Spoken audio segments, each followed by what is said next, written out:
നമ്മളിന്ന് നോക്കാനായി പോകുന്നത് NCERT 7ാം ക്ലാസ്സിലെ പൊളിറ്റിക്കൽ സയൻസ് ടെക്സ്റ്റ് ബുക്കിൻ്റെ സെക്കൻഡ് ചാപ്റ്ററാണ്. ചാപ്റ്ററിൻ്റെ പേര് role of the government in health. India ഒരു ജനാധിപത്യ രാജ്യമാണല്ലേ. ജനങ്ങൾക്ക് വേണ്ടി ജനങ്ങളാൽ തിരഞ്ഞെടുക്കപ്പെടുന്ന ജനങ്ങളുടെ ഭരണമാണ് ജനാധിപത്യ ഭരണം. ഇങ്ങനെയുള്ള ജനാധിപത്യ രാജ്യത്താണ് നമ്മൾ ഓരോരുത്തരും ജീവിക്കുന്നത്. നമ്മൾ തിരഞ്ഞെടുക്കുന്ന ഭരണമായതുകൊണ്ട് തന്നെ നമ്മുടെ ക്ഷേമത്തിനായി സർക്കാർ പ്രവർത്തിക്കണമെന്നാണല്ലേ നമ്മൾ ഓരോരുത്തരും ആഗ്രഹിക്കുന്നത്.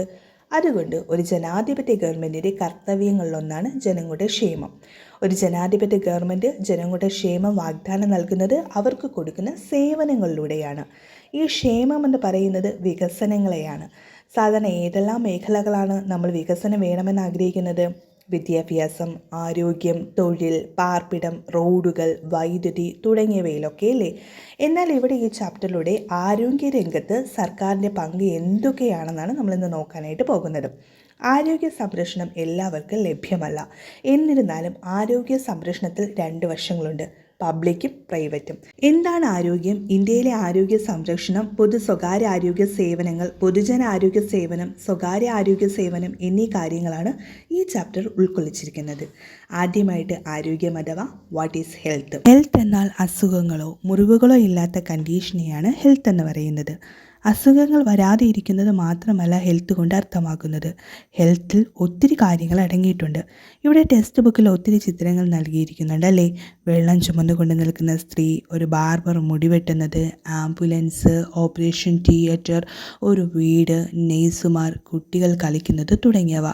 ഈ തന്നിരിക്കുന്ന ഓരോ ചിത്രങ്ങളും ആരോഗ്യപരവുമായി ബന്ധപ്പെട്ടതാണ്. നേരത്തെ പറഞ്ഞതുപോലെ അസുഖങ്ങൾ വരാതിരിക്കുക എന്നത് മാത്രമല്ല ഹെൽത്ത് കൊണ്ട് ഉദ്ദേശിക്കുന്നത്. ഉദാഹരണമായിട്ട് പറഞ്ഞാൽ ജനങ്ങൾക്ക് ശുദ്ധമായ കുടിവെള്ളമോ മലിനരഹിതമായ ചുറ്റുപാടുകളോ അന്തരീക്ഷമോ ലഭിച്ചാൽ അവർ ആരോഗ്യവാനായിരിക്കും. നേരെ മറിച്ച് ജനങ്ങൾക്ക് കഴിക്കുവാൻ വേണ്ടത്ര ആഹാരമോ അല്ലെങ്കിൽ അവർക്ക് ജീവിക്കാൻ വേണ്ടത്ര നല്ല സാഹചര്യങ്ങളോ ഇല്ല എങ്കിലോ, അതുപോലെ മലിനജലവും പരിസര മലിനീകരണവും എല്ലാം അവരെ രോഗത്തിലേക്ക് നയിക്കും. അതുമാത്രമല്ല പെട്ടെന്ന് അസുഖങ്ങൾ വരുന്ന ചുറ്റുപാടിലല്ല നമ്മൾ ജീവിക്കുന്നത് എന്നുകൊണ്ട് മാത്രം ഹെൽത്ത് ആയിരിക്കത്തില്ല. നമ്മുടെ മെൻ്റൽ കണ്ടീഷൻ കൂടെ സ്റ്റേബിൾ ആയിരിക്കണം. നമ്മുടെ മെൻ്റൽ കണ്ടീഷൻ ഇൻആക്റ്റീവ് ആയിരിക്കുക, പെട്ടെന്ന് നമ്മൾ പ്രതീക്ഷിക്കാത്ത കാര്യങ്ങൾ എന്തെങ്കിലും കാണുകയോ കേൾക്കുകയോ ചെയ്യുമ്പോൾ ആൻഷ്യസ് ആകുക, ഭയപ്പെടുക തുടങ്ങിയ കാര്യങ്ങൾ നമ്മുടെ മെൻ്റൽ കണ്ടീഷൻ ഹെൽത്ത് അല്ലാതെയാകും. അതുകൊണ്ട് നമ്മൾ ആരോഗ്യത്തോടെ രോഗമില്ലാതെ ഇരുന്നാൽ പോരാ, മെൻ്റലി ആൻഡ് ഫിസിക്കലിയും നമ്മൾ ഹെൽത്തായിട്ടിരിക്കണം. Next, health care in India. ഇവിടെ ഒരു പട്ടികയിൽ ഇന്ത്യയിലെ ആരോഗ്യ സംരക്ഷണത്തിൻ്റെ ചില വശങ്ങളാണ് നൽകിയിരിക്കുന്നത്. ഒന്നാമത്തെ കോളത്തിൽ നല്ല വശങ്ങളും രണ്ടാമത്തെ കോളത്തിൽ മോശവശങ്ങളുമാണ് പറഞ്ഞിരിക്കുന്നത്. ഒന്നാമതായി, ലോകത്തിലെ ഏറ്റവും അധികം മെഡിക്കൽ കോളേജിലുള്ള രാജ്യമാണ് നമ്മുടെ ഇന്ത്യ. മെഡിക്കൽ കോളേജ് എന്ന് പറഞ്ഞാൽ മെഡിക്കൽ വിദ്യാഭ്യാസം നൽകുന്ന ഒരു വിദ്യാഭ്യാസ സ്ഥാപനമാണ് മെഡിക്കൽ കോളേജ്. അതുകൊണ്ട് തന്നെ ഏറ്റവും കൂടുതൽ ഡോക്ടർമാരെ പ്രൊഡ്യൂസ് ചെയ്യുന്നത് നമ്മുടെ ഇന്ത്യയാണ്. ഓരോ വർഷവും 5000 പുതിയ ഡോക്ടർമാരാണ് ഇന്ത്യയിൽ മുഴുവനായി പഠിച്ചിറങ്ങുന്നത്. എന്നാൽ ഇതിൻ്റെ ദോഷവശം എന്താണ്? മിക്ക ഡോക്ടർമാരും താമസിക്കുന്നത് സിറ്റികളിലാണ്. അതുകൊണ്ട് തന്നെ ഗ്രാമത്തിൽ താമസിക്കുന്നവർ വളരെ ദൂരം സഞ്ചരിച്ച് വേണം ഡോക്ടറിനെ കാണാൻ പോകാനുള്ളത്. എന്തുകൊണ്ടാണത്? ഗ്രാമപ്രദേശത്തെ ഡോക്ടർമാരുടെ എണ്ണം വളരെ കുറവാണ്. ഇന്ത്യയിൽ ഒത്തിരി ഡോക്ടർമാർ ഒരു വർഷം പഠിച്ചിറങ്ങുന്നുണ്ട് എന്നത് നല്ല വശമാണല്ലേ. എന്നാൽ റൂറൽ ഏരിയയിൽ താമസിക്കുന്നവർ ഡോക്ടറിനെ കാണാൻ അർബൻ ഏരിയയിലേക്ക് പോകേണ്ടി വരുന്നു എന്നുള്ളത് മോശവശവുമാണ്. രണ്ടാമതായി, ഓരോ വർഷം കഴിയും തോറും ആരോഗ്യ സൗകര്യങ്ങൾ വളർന്നുകൊണ്ടേയിരിക്കുന്നു. നമ്മുടെ ഇന്ത്യയിൽ 1950-ൽ 2717 ആശുപത്രികൾ മാത്രമേ ഉണ്ടായിരുന്നുള്ളൂ. എന്നാൽ 1991 ആയപ്പോൾ അവ 11,174 എന്ന ക്രമത്തിൽ വളർന്നു. 2000-ലായപ്പോഴോ ഇവ 18,218 ഉയർന്നു. ഇവിടെ പറയുന്നത് മുമ്പിലത്തെ കണക്കുകളാണ്. എന്നാൽ ഇപ്പോൾ ഒത്തിരി മാറ്റങ്ങൾ വന്നു കഴിഞ്ഞു. ഈ പറഞ്ഞത് നല്ല വശമാണ്. എന്നാൽ ഇതിൻ്റെ മോശവശം എന്ന് പറയുന്നതോ, പ്രതിവർഷം 5 ലക്ഷം ആൾക്കാരോളം ക്ഷയരോഗം അഥവാ TB രോഗം മൂലം മരിക്കുന്നു. അതുമാത്രവുമല്ല 2 മില്യൺ മലേറിയ കേസുകൾ എല്ലാ വർഷവും റിപ്പോർട്ട് ചെയ്യുന്നുണ്ട്. ആരോഗ്യ സൗകര്യങ്ങൾ വളർന്നു, എന്നാൽ രോഗികളുടെ മരണത്തിനും രോഗികളുടെ എണ്ണത്തിനും ഒരു മാറ്റവും ഇല്ലല്ലേ. മൂന്നാമതായി, ഇന്ത്യക്ക് നിരവധി രാജ്യങ്ങളിൽ നിന്ന് ധാരാളം മെഡിസിൻ ടൂറിസ്റ്റുകൾ ലഭിക്കുന്നു. അതുകൊണ്ട് തന്നെ പല രാജ്യങ്ങളിൽ നിന്നുള്ളവർ നമ്മുടെ ഇന്ത്യയിൽ ചികിത്സയ്ക്കായി വരുന്നു. ഇത് നമ്മുടെ രാജ്യത്തെ ഹോസ്പിറ്റൽ ബെസ്റ്റ് ആയതുകൊണ്ട് മാത്രമാണല്ലേ. എന്നാൽ നമ്മുടെ നാട്ടിൽ ഇത്ര നല്ല ഹെൽത്ത് കെയർ ഫെസിലിറ്റി ഉണ്ടായിട്ടും ശുദ്ധജലം എല്ലാവർക്കും ലഭിക്കുന്നതിനായി ഇതുവരെയും സാധിച്ചിട്ടില്ല. അതുകൊണ്ട് തന്നെ ഈ പകർച്ചവ്യാധികളിൽ 21% ശുദ്ധമായ കുടിവെള്ളം ലഭിക്കാത്തതിനാലാണ് വരുന്നത്. ഇതുകൊണ്ട് വയറിളക്കം പോലുള്ള വാട്ടർ വോംസ് ഡിസീസുകൾ ഉണ്ടാകുന്നു. നാലാമതായി, ലോകത്തിലെ ഏറ്റവും വലിയ മരുന്നുകൾ ഉൽപ്പാദിപ്പിക്കുന്ന രാജ്യമാണ് നമ്മുടെ ഇന്ത്യ. ഇന്ത്യയിൽ നിന്ന് ഒത്തിരി മരുന്നുകൾ എക്സ്പോർട്ട് ചെയ്യുന്നുണ്ട്. എന്നാൽ ഇന്ത്യയിൽ പകുതിയോളം കുട്ടികൾ കഴിക്കുവാൻ വേണ്ടത്ര ആഹാരം കിട്ടുന്നില്ല. അതുകൊണ്ട് തന്നെ അവർ പോഷകാഹാരക്കുറവുള്ള കുട്ടികളുമാണ്. രോഗങ്ങൾ തടയുന്നതിനും ചികിത്സിക്കുന്നതിനും നമുക്ക് നല്ലൊരു ഹെൽത്ത് കെയർ ഫെസിലിറ്റീസ് വേണം, അല്ലേ? ഹെൽത്ത് കെയർ ഫെസിലിറ്റീസിൽ ആദ്യമായി ഒരു നല്ല ആശുപത്രി വേണം. ആശുപത്രിയും ഉണ്ടായാൽ മാത്രം മതിയോ? പരിശോധിക്കാനുള്ള ലബോറട്ടറികളും രോഗികൾക്ക് ആവശ്യമായ പരിചരണവും സേവനങ്ങളും നൽകാൻ കഴിയുന്ന ആംബുലൻസ് സേവനങ്ങൾ, ബ്ലഡ് ബാങ്ക് മുതലായവയും വേണമല്ലേ? ഇവയൊക്കെ ഉണ്ടെങ്കിൽ മാത്രമേ നമുക്കൊരു അസുഖം വന്നാൽ അതിനെ ചികിത്സിക്കുവാൻ കഴിയുകയുള്ളൂ. ഒരു ഹോസ്പിറ്റലും ലബോറട്ടറികളും ആംബുലൻസ് സേവനങ്ങളും ബ്ലഡ് ബാങ്കും തുടങ്ങി ഹെൽത്ത് കെയർ ഫെസിലിറ്റീസുകൾ ഉള്ളതുകൊണ്ട് മാത്രം പറ്റില്ല, അല്ലേ? ഇവയോടൊപ്പം ഇവയൊക്കെ പ്രവർത്തിക്കുന്നതിനായി ആരോഗ്യ പ്രവർത്തകർ, നേഴ്സുമാർ, ഡോക്ടർമാർ, ഉപദേശം നൽകാൻ കഴിയുന്ന മറ്റ് ആരോഗ്യ വിദഗ്ധർ എന്നിവരും ആവശ്യമാണല്ലേ? നമ്മുടെ രാജ്യത്ത് നല്ല ഹെൽത്ത് കെയർ ഫെസിലിറ്റീസും ക്വാളിഫൈഡ് ആയിട്ടുള്ള ഡോക്ടർമാരുമുണ്ട്. ഡോക്ടർമാർ രോഗികളെ പരിശോധിച്ച് രോഗം കണ്ടുപിടിക്കാൻ ടെസ്റ്റുകൾ നടത്തിയത് കൊണ്ട് മാത്രം അസുഖം ഭേദമാകണമെന്നില്ലല്ലേ? അസുഖം മാറണമെങ്കിൽ മരുന്ന് കഴിക്കണം. അതുകൊണ്ട് തന്നെ ആവശ്യമായ മരുന്നുകളും അതിനോടൊപ്പം ധാരാളം എക്യുപ്മെൻസും വേണം. എക്യുപ്മെൻസ് എന്തിനാണെന്നാൽ രോഗങ്ങൾ കണ്ടുപിടിക്കുന്നതിനായിട്ടുള്ള എക്സ്റേ, സ്കാനിങ് ഉണ്ടല്ലോ, അതിന് വേണ്ടതാണ് എക്യുപ്മെൻസ്. ഇങ്ങനെ ഒരു രോഗത്തെ നമുക്ക് ചികിത്സിക്കുന്നതിനായി ഹെൽത്ത് കെയർ ഫെസിലിറ്റീസ് വേണം. യോഗ്യതയുള്ള ഡോക്ടർമാർ വേണം. അതുപോലെ മെഡിസിനും ഒത്തിരി എക്യുപ്മെൻസും വേണം. നമ്മുടെ രാജ്യത്ത് പ്രൈവറ്റായും ഗവൺമെൻറ്റായും ഒത്തിരി ഹോസ്പിറ്റലുകളും ഡോക്ടർമാരും ക്ലിനിക്കുകളും അതുപോലെ നല്ലൊരു ഹെൽത്ത് കെയർ സിസ്റ്റവും ഉണ്ട്. ലക്ഷക്കണക്കിന് വില്ലേജസിൽ ചിതറിക്കിടക്കുന്ന ജനസംഖ്യയുടെ വലിയൊരു ഭാഗത്തിൻ്റെ ആരോഗ്യം നോക്കാനുള്ള ഡ്യൂട്ടി അതിനാൽ ആർക്കുള്ളതാണ്? ഗവൺമെൻറ്റിനുള്ളതാണല്ലേ? അല്ലെങ്കിൽ പബ്ലിക് ഹെൽത്ത് കെയർ സിസ്റ്റത്തിനുള്ളതാണ്. നമ്മളിപ്പോൾ ഗവൺമെൻറ് നടത്തുന്ന ആശുപത്രികളുടെയും ആരോഗ്യ കേന്ദ്രങ്ങളുടെയും സംവിധാനമാണ് പറഞ്ഞുകൊണ്ടിരിക്കുന്നത്. നമ്മുടെ ഇന്ത്യ എന്ന മഹാരാജ്യത്ത് നിരവധി പുതിയ ടെക്നോളജികളും ട്രീറ്റ്മെൻറ്റ് പ്രൊസീജിയേഴ്സും ലഭ്യമായ മെഡിക്കൽ സയൻസിൻ്റെ അസാധാരണമായ പുരോഗതിയും ഉണ്ടായിട്ടുണ്ട്. എന്നിരുന്നാലും നമ്മുടെ രാജ്യത്തെ ആരോഗ്യസ്ഥിതി എത്ര മോശമെന്നാണ് രണ്ടാമത്തെ കോളം ചൂണ്ടിക്കാണിക്കുന്നത്. ഇത്രമാത്രം ആശുപത്രികളും ഡോക്ടർമാരുമുള്ള നമ്മുടെ രാജ്യത്ത് പല പോറായിട്ടുള്ള ആൾക്കാരും ഹെൽത്ത് കെയർ ഫെസിലിറ്റികൾ ലഭിക്കുന്നില്ല. അതുകൊണ്ട് തന്നെ നമ്മുടെ രാജ്യത്ത് ഇപ്പോഴും പോർ ഹെൽത്ത് സിറ്റുവേഷൻ നിലനിൽക്കുന്നുണ്ട്. ഇന്ത്യയിൽ ഒത്തിരി ആശുപത്രികളും ഡോക്ടർമാരും നോളേജും എക്സ്പീരിയൻസുമുള്ള ആൾക്കാരുമുണ്ട്. എന്നാൽ പോലും എല്ലാവർക്കും അവർക്ക് ആവശ്യമായ ഹെൽത്ത് കെയർ എത്തിച്ചു കൊടുക്കാനായിട്ട് കഴിയുന്നില്ല. Next, public and private health care services. നമ്മുടെ ഹെൽത്ത് കെയർ ഫെസിലിറ്റീസിനെ രണ്ട് ഭാഗങ്ങളായി തിരിക്കാം. ഒന്നാമത്തേത് പബ്ലിക് ഹെൽത്ത് സർവീസ് അഥവാ പൊതുജനാരോഗ്യ സേവനം. രണ്ടാമത്തേത് പ്രൈവറ്റ് ഹെൽത്ത് ഫെസിലിറ്റീസ് അഥവാ സ്വകാര്യ ആരോഗ്യ സേവനം. First, public health service. Government നടത്തുന്ന ആരോഗ്യ കേന്ദ്രങ്ങളുടെയും ആശുപത്രികളുടെയും ഒരു ശൃംഖലയാണ് പബ്ലിക് ഹെൽത്ത് സർവീസ് അഥവാ പൊതുജനാരോഗ്യ സേവനം എന്ന് പറയുന്നത്. റൂറൽ ഏരിയയിലും അർബൻ ഏരിയയിലും ഈ പബ്ലിക് ഹെൽത്ത് കെയർ സർവീസ് പ്രവർത്തിക്കുന്നു. ചെറിയ പനി മുതൽ ക്യാൻസർ തുടങ്ങിയ വലിയ വലിയ രോഗങ്ങൾ വരെ പബ്ലിക് ഹെൽത്ത് സർവീസ് ട്രീറ്റ്മെൻറ്റ് നൽകുന്നു. വില്ലേജ് ലെവലിൽ പ്രവർത്തിക്കുന്ന ഹെൽത്ത് സെൻ്ററിൽ ഒരു നേഴ്സും ഹെൽത്ത് വർക്കറുമാണ് ഉള്ളത്. പ്രൈമറി ഹെൽത്ത് സെൻ്ററിലെ ഡോക്ടറിൻ്റെ സൂപ്പർവൈസറിലാണ് ഇവർ വർക്ക് ചെയ്യുന്നത്. വില്ലേജ് ലെവലിൽ ഒരു ഹെൽത്ത് സെൻ്റർ ഉണ്ട്. അതിനെ സൂപ്പർവൈസർ ചെയ്യുന്നത് ഒരു പ്രൈമറി ഹെൽത്ത് സെൻ്ററാണ്. ഈ പ്രൈമറി ഹെൽത്ത് സെൻ്ററിൽ ഒത്തിരി വില്ലേജുകൾ കാണും. ഇതിൻ്റെ എല്ലാം മേൽനോട്ടം പ്രൈമറി ഹെൽത്ത് സെൻ്ററിനാണ്. ഈ പ്രൈമറി ഹെൽത്ത് സെൻ്ററിന് മുകളിലായി ഡിസ്ട്രിക്ട് ഹോസ്പിറ്റലുണ്ട്. ഡിസ്ട്രിക്ട് ഹോസ്പിറ്റൽ എല്ലാ ഹെൽത്ത് സെൻ്ററിനെയും സൂപ്പർവൈസർ ചെയ്യുന്നു.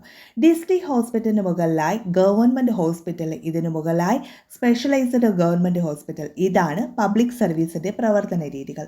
ഒത്തിരി കാരണങ്ങൾ കൊണ്ടാണ് ഈ ഹെൽത്ത് സർവീസിനെ പബ്ലിക് ഹെൽത്ത് സർവീസ് എന്ന് പറയുന്നത്. എന്തെല്ലാം കാരണങ്ങളാണെന്ന് ഇനി നമുക്ക് നോക്കാം. നമ്മുടെ ഇന്ത്യയിൽ ജീവിക്കുന്ന എല്ലാ പൗരന്മാർക്കും ആരോഗ്യ പരിരക്ഷ നൽകാനുള്ള കടമ സർക്കാരിനുള്ളതാണ്. അതിനാലാണ് സർക്കാർ ഈ ആശുപത്രികളുടെ ആരോഗ്യ കേന്ദ്രങ്ങളും എസ്റ്റാബ്ലിഷ് ചെയ്തിരിക്കുന്നത്. അപ്പോൾ ഈ സേവനങ്ങൾ പ്രവർത്തിക്കുന്നതിന് ആവശ്യമായ റിസോഴ്സുകൾ എവിടെ നിന്നാകും ഗവൺമെൻറ് ലഭിക്കുന്നത്? പൊതുജനങ്ങൾ നികുതിയായി സർക്കാരിന് നൽകുന്ന പണത്തിൽ നിന്നാണ്. അതുകൊണ്ട് തന്നെ ഇത്തരം ആരോഗ്യ പരിരക്ഷാ സേവന സൗകര്യങ്ങൾ എല്ലാവർക്കും വേണ്ടിയുള്ളതാണ്. ഈ പൊതുജനാരോഗ്യ സംവിധാനത്തിൻ്റെ മറ്റൊരു പ്രധാനപ്പെട്ട വശങ്ങളിലൊന്നാണ് ദരിദ്രരായവർക്ക് പോലും ചികിത്സിക്കാൻ കഴിയുന്ന തരത്തിൽ ക്വാളിറ്റി ആയിട്ടുള്ള ഹെൽത്ത് സേവനങ്ങൾ സൗജന്യമായോ അല്ലെങ്കിൽ കുറഞ്ഞ നിരക്കിലോ ലഭിക്കുന്നു എന്നുള്ളത്. പബ്ലിക് ഹെൽത്തിൻ്റെ മറ്റൊരു ഇമ്പോർട്ടൻ്റ് ഫംഗ്ഷൻ എന്ന് പറയുന്നത് TB, മലേറിയ, മഞ്ഞപ്പിത്തം, കോളറ, വയറിളക്കം, ചിക്കൻ ഗുനിയ തുടങ്ങിയ പകർച്ചവ്യാധികളായ രോഗങ്ങൾ പടരാതെ ജനങ്ങളെ സംരക്ഷിക്കുക എന്നതാണ്. ജനങ്ങളുടെ പങ്കാളിത്തത്തോടു കൂടി മാത്രമേ സർക്കാരിന് ഈ രോഗങ്ങളെ തടയുവാൻ സാധിക്കുകയുള്ളൂ അല്ലേ? അല്ല എങ്കിൽ ഇവ ഫലപ്രദമാകില്ല. ഇവിടെ ഇതിനൊരു ഉദാഹരണം നൽകിയിരിക്കുന്നു. കൊതുകുകളെ തടയുന്നതിനുള്ള ഒരു ക്യാമ്പയിൻ ഗവൺമെൻറ് നടത്തുകയാണെന്നിരിക്കട്ടെ. എങ്കിൽ ഓരോ വീടുകളും പരിശോധിക്കാൻ ആരോഗ്യ പ്രവർത്തകരെ അയക്കണം. ഓരോ വീടുകളിലും വീടിൻ്റെ പരിസരങ്ങളിലും വെള്ളം കെട്ടി നിൽക്കാൻ സാധ്യതയുള്ള സ്ഥലങ്ങളും വസ്തുക്കളും ഉണ്ടോ എന്ന് പരിശോധിക്കണം. മാത്രമല്ല, വെള്ളം കെട്ടി നിൽപ്പുണ്ടെങ്കിൽ അവ മാറ്റാൻ ആവശ്യപ്പെടുകയും വേണം. ഇത്തരത്തിൽ എല്ലാവരുടെയും ജനപങ്കാളിത്തം ഉണ്ടെങ്കിൽ മാത്രമേ ഗവൺമെൻറ്റിന് ഈ പദ്ധതി നടപ്പിലാക്കാൻ കഴിയുകയുള്ളൂ. നമ്മുടെയൊക്കെ വീടുകളും പരിസരവും നോക്കുന്നതിനായി ആരോഗ്യ പ്രവർത്തകരൊക്കെ വരാറുണ്ടല്ലേ? മഴക്കാലത്താണ് സാധാരണയായി ഗവൺമെൻറ് ഈ പദ്ധതി കൊണ്ടുവരുന്നത്. ഓരോ വ്യക്തിയുടെയും ജീവനും ജീവിക്കാനുള്ള അവകാശത്തെ സംരക്ഷിക്കേണ്ടത് സർക്കാരാണ്. അതുകൊണ്ട് തന്നെ ഒരു വ്യക്തിക്ക് യഥാസമയം വൈദ്യചികിത്സ നൽകാൻ കഴിയുന്നില്ല എങ്കിൽ അതിനർത്ഥം എന്ന് പറയുന്നത് ജീവന്റെ സംരക്ഷണം നൽകുന്നില്ല എന്ന് തന്നെ. Next, private health facilities. നമ്മുടെ രാജ്യത്ത് നിരവധി സ്വകാര്യ ആരോഗ്യ കേന്ദ്രങ്ങളുണ്ട്. ഈ പ്രൈവറ്റ് ഹെൽത്ത് കെയർ എന്ന് പറയുന്നത് ഡോക്ടർമാർ സ്വന്തമായി നടത്തുന്ന ക്ലിനിക്കുകളാണ്. ഉദാഹരണമായിട്ട് പറഞ്ഞാൽ നമ്മൾ വീട്ടിൽ പോയി ചികിത്സ തേടുന്ന ഡോക്ടർമാരുണ്ടല്ലോ, അവരെയാണ് പ്രൈവറ്റ് ഹെൽത്ത് കെയർ എന്ന് പറയുന്നത്. പ്രൈവറ്റ് ഹോസ്പിറ്റൽ അധികമായും കാണപ്പെടുന്നത് അർബൻ ഏരിയകളിലാണ്. അതിനാൽ തന്നെ അർബൻ ഏരിയകളിൽ ധാരാളം ഡോക്ടർമാരെ കാണാൻ സാധിക്കും. അവർ സിറ്റികളിൽ താമസിച്ച് സ്വന്തമായ ആശുപത്രികളും നേഴ്സിംഗ് ഹോമും ലബോറട്ടറികളും എക്സ്റേ, അൾട്രാസൗണ്ട് തുടങ്ങിയ പ്രത്യേക സൗകര്യങ്ങളും മെഡിസിൻ ഷോപ്പുകളും നടത്തി വരുന്നു. ഇവർ സ്വന്തമായി നടത്തുന്നതിനാൽ സർക്കാരിൻ്റെ നിയന്ത്രണത്തിലോ ഉടമസ്ഥതയിലോ അല്ല പ്രവർത്തിക്കുന്നത്. അതുമാത്രമല്ല, പബ്ലിക് ഹെൽത്ത് സർവീസിൽ നിന്ന് വ്യത്യസ്തമായി പ്രൈവറ്റ് ഫെസിലിറ്റികളിൽ രോഗികൾ ഉപയോഗിക്കുന്ന ഓരോ സേവനത്തിനും ധാരാളം പണം നൽകേണ്ടതായി വരുന്നു. അതിനാൽ സാധാരണക്കാർക്ക് ഇത്തരത്തിലുള്ള സേവനം താങ്ങാവുന്നതിലും അധികമാണ്. എന്നിരുന്നാലും ഒത്തിരി പ്രൈവറ്റ് ഹോസ്പിറ്റലുകൾ നമ്മുടെ നാട്ടിൽ ഉയർന്നു വരുന്നുണ്ടല്ലേ? വാസ്തവത്തിൽ ഇപ്പോൾ ആശുപത്രികൾ നടത്തുന്ന വലിയ കമ്പനികളുമുണ്ട്. ഇത്തരത്തിലുള്ള കമ്പനികൾ മരുന്നുകളുടെ നിർമ്മാണത്തിനും വിൽപ്പനയിലും ഏർപ്പെട്ടിരിക്കുന്നു. അതുകൊണ്ട് തന്നെ രാജ്യത്തിൻ്റെ എല്ലാ കോണുകളിലും മെഡിക്കൽ ഷോപ്പുകൾ കാണും. നമ്മുടെ രാജ്യത്ത് ഓരോരോ ദിവസം കഴിയുന്തോറും പ്രൈവറ്റ് ഹോസ്പിറ്റലുകളുടെ മെഡിക്കൽ ഷോപ്പുകളും കൂടിക്കൂടി വരികയാണല്ലേ? Next, health care and equality is adequate health care available to all. നമ്മുടെ ഇന്ത്യയിൽ പ്രൈവറ്റ് സർവീസ് ഓരോ ദിവസം കഴിയുന്തോറും വർദ്ധിച്ചു കൊണ്ടിരിക്കുകയാണ് അല്ലേ? എന്നാൽ കുറഞ്ഞ പൈസയിൽ സേവനങ്ങൾ നൽകുന്ന പബ്ലിക് സർവീസ് അത്രയധികം ശോഭിക്കുന്നില്ല. അതിൻ്റെ കാരണം എന്താണ്? ഡോക്ടറിനെ കാണാൻ ഒത്തിരി സമയം വെയിറ്റ് ചെയ്യേണ്ടതായിട്ട് വരുന്നു. രോഗിയെ അഡ്മിറ്റ് ചെയ്താൽ കിടക്കുവാൻ പ്രൈവറ്റ് ഹോസ്പിറ്റലിൻ്റെ അത്രയും സൗകര്യങ്ങൾ ലഭിക്കുന്നില്ല. പ്രൈവറ്റ് ഹോസ്പിറ്റലിൽ ഓരോരുത്തർക്കും ഓരോ റൂംസ് അവൈലബിൾ ആണ്. എന്നാൽ ഗവൺമെൻറ് ഹോസ്പിറ്റൽ അങ്ങനെയല്ല അല്ലേ? അതുപോലെ നമ്മൾ പ്രൈവറ്റ് ഹോസ്പിറ്റലിൽ പോകുമ്പോൾ അവിടെ OP ടിക്കറ്റിന് മിനിമം ഏറ്റവും കുറഞ്ഞത് 50 അല്ലെങ്കിൽ 100 രൂപ നൽകണം. എന്നാൽ ഈ തുകയിലും കൂടുതൽ വാങ്ങുന്ന പ്രൈവറ്റ് ഹോസ്പിറ്റലുകളും ഇന്നുണ്ട്. എന്നാൽ പബ്ലിക് ഹെൽത്ത് ഹോസ്പിറ്റലിലോ വെറും 5 രൂപ നിരക്കിൽ നമുക്ക് ചികിത്സ നൽകുന്നുണ്ടല്ലേ? ഗർഭിണികൾക്കും കുഞ്ഞുങ്ങൾക്കും എല്ലാം ചികിത്സകൾ സൗജന്യവുമാണ്. എന്നിട്ട് പോലും പ്രൈവറ്റ് ഹോസ്പിറ്റലിനെ ആശ്രയിക്കുന്നവരുടെ എണ്ണമാണ് കൂടുതൽ. ഈ പ്രൈവറ്റ് സർവീസ് കൂടുതലും കാണപ്പെടുന്നത് അർബൻ ഏരിയകളിലാണ്. കാരണം അർബൻ ഏരിയയിലുള്ള ആൾക്കാർ പണക്കാരാണല്ലേ? അതുകൊണ്ട് തന്നെ വലിയ വലിയ തുക നൽകി ട്രീറ്റ്മെൻറ്റ് ചെയ്യാൻ അവർക്ക് കഴിയുന്നു. ഈ പ്രൈവറ്റ് ഹെൽത്ത് കെയർ സെൻ്ററിൽ ഒരു വ്യക്തി അല്ലെങ്കിൽ ഒരു കമ്പനിയുടെ അധികാരത്തിലുള്ളതാണ്. അതുകൊണ്ട് തന്നെ അവർ ചോദിക്കുന്ന പണം നൽകേണ്ടതായിട്ട് വരുന്നു. കാരണം ഇവർ നടത്തിപ്പുകാരുടെ ഉദ്ദേശമെന്ന് പറയുന്നത് തന്നെ പ്രോഫിറ്റാണ്. ഇത് കൂടാതെ മരുന്നുകൾക്കും നല്ല എക്സ്പെൻസീവാണ്. അതുകൊണ്ട് തന്നെ സാധാരണക്കാർക്ക് ഇവിടെ ചികിത്സിക്കാനായി പോകണമെങ്കിൽ ഒത്തിരി പണവും ആവശ്യമാണ്. അവിടെ കയ്യിലില്ലാത്ത പക്ഷം കടം മേടിക്കേണ്ടതായിട്ട് വരുന്നു. ഇത്തരം സാഹചര്യങ്ങളിൽ നിന്ന് സാധാരണക്കാരെ സംരക്ഷിക്കുന്നതിനായാണ് government public health care service ജനങ്ങൾക്കായി തുറന്നു നൽകിയിരിക്കുന്നത്. ചില പ്രൈവറ്റ് സർവീസുകൾ പണം ലഭിക്കുന്നതിനായിട്ട് ഇൻകറക്റ്റ് ആയിട്ട് പ്രാക്ടീസ് നടത്തി വരുന്നു. ഉദാഹരണത്തിന്, മെഡിക്കൽ ഷോപ്പുകളിൽ വില കുറഞ്ഞ മരുന്നുകൾ ഉള്ളപ്പോൾ തന്നെ വില കൂടിയ മരുന്നുകൾ ജനങ്ങൾക്ക് നൽകുന്നു. അതുപോലെ ഇഞ്ചക്ഷൻ്റെ മരുന്നുകളും. ഇതുപോലെ വില കൂടിയ മരുന്നുകൾ എഴുതുമ്പോൾ രോഗികൾ അത് വാങ്ങുകയും മെഡിക്കൽ ഷോപ്പുകൾ വലിയ ലാഭമുണ്ടാക്കുകയും ചെയ്യുന്നു. ടാബ്ലറ്റിനേക്കാൾ ഇഞ്ചക്ഷൻ്റെ ചില മരുന്നുകൾക്ക് വില കൂടുതലാണ്. അതുകൊണ്ട് തന്നെ ഡോക്ടർ ഇഞ്ചക്ഷൻ്റെ മരുന്ന് എഴുതിയാൽ അത് വാങ്ങുക എന്നല്ലാതെ മറുത്തു ചെയ്യുവാൻ കഴിയുകയില്ല. അതിനാൽ വാങ്ങി നൽകുന്നു. അതിലൂടെ മെഡിക്കൽ ഷോപ്പുകൾ ലാഭം ലഭിക്കുകയും ചെയ്യുന്നു. അപ്പോൾ ഡോക്ടറിൻ്റെ മെഡിക്കൽ കമ്പനിയിൽ നിന്നും മെഡിക്കൽ ഷോപ്പിൽ നിന്നും രോഗിയുടെ കയ്യിൽ നിന്നും എല്ലാം പ്രോഫിറ്റ് ലഭിക്കുന്നു. ഇങ്ങനെയൊക്കെയാണ് പ്രൈവറ്റ് സെക്ടർ പ്രോഫിറ്റ് ഉണ്ടാക്കിക്കൊണ്ടിരിക്കുന്നത്. ഇങ്ങനെ ലാഭം മാത്രം നോക്കി പ്രൈവറ്റ് ഹോസ്പിറ്റൽ പ്രവർത്തിക്കുമ്പോൾ പാവപ്പെട്ടവർക്ക് മാത്രമല്ല പണക്കാർക്ക് പോലും വളരെ ബുദ്ധിമുട്ടായി തോന്നുന്നു.